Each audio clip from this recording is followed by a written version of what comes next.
যেভাবে ধরা পড়লেন আনিসুল হক ও সালমান এফ রহমান।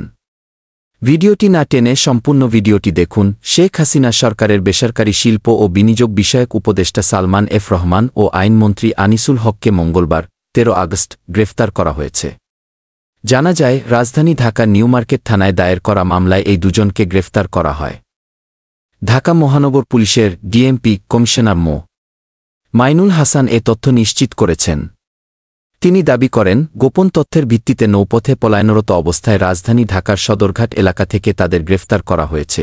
পুলিশ সূত্রে জানা গেছে, কোটা সংস্কারের দাবিতে বৈষম্যবিরোধী ছাত্র আন্দোলনের কর্মসূচি চলাকালে 16 জুলাই ঢাকা কলেজের সামনে সংঘর্ষে দুজন নিহত হন। এদের মধ্যে একজন ছাত্র এবং একজন হকার। এ ঘটনায় নিউ মার্কেট থানায় 2টি হত্যা মামলা হয়। এসব হত্যার ঘটনায় ইন্ধনদাতা হিসেবে এই দুজনকে গ্রেফতার করা হয়েছে। নিউ মার্কেট থানার পুলিশের সঙ্গে কথা বলে যমুনা নিউজ জানতে পেরেছে, এই দুজন মূলত সদরঘাট হয়ে নৌপথে দেশের বাইরে পালিয়ে যাওয়ার চেষ্টা করেছিলেন। তাদের গ্রেফতার করা হয় ভোলা থেকে।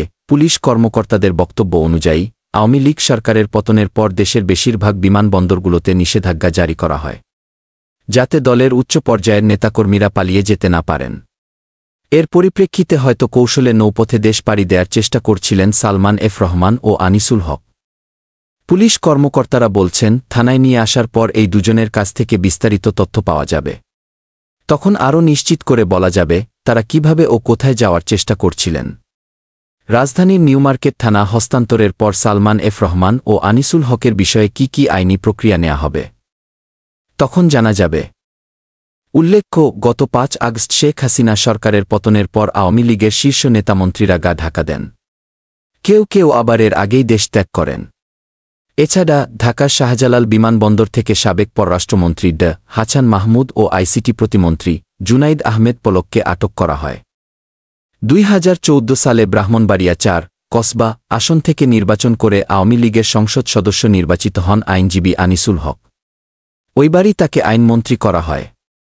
এরপর থেকে তিনি আইনমন্ত্রীর পদে ছিলেন। সালমান এফ রহমান বাংলাদেশ শিল্প ও বণিক সমিতি ফেডারেশনের এফবিসিসিআই সাবেক সভাপতি ও বেক্সিমকো গ্রুপের প্রতিষ্ঠাতাদের একজন।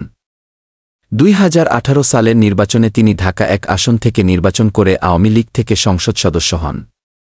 পরে তাকে নিজের বেসরকারি শিল্প ও বিনিয়োগ উপদেষ্টা পদে নিয়োগ দেন সাবেক প্রধানমন্ত্রী শেখ হাসিনা। দ্বাদশ সংসদ নির্বাচনেও জয়ী হন সালমান এফ রহমান।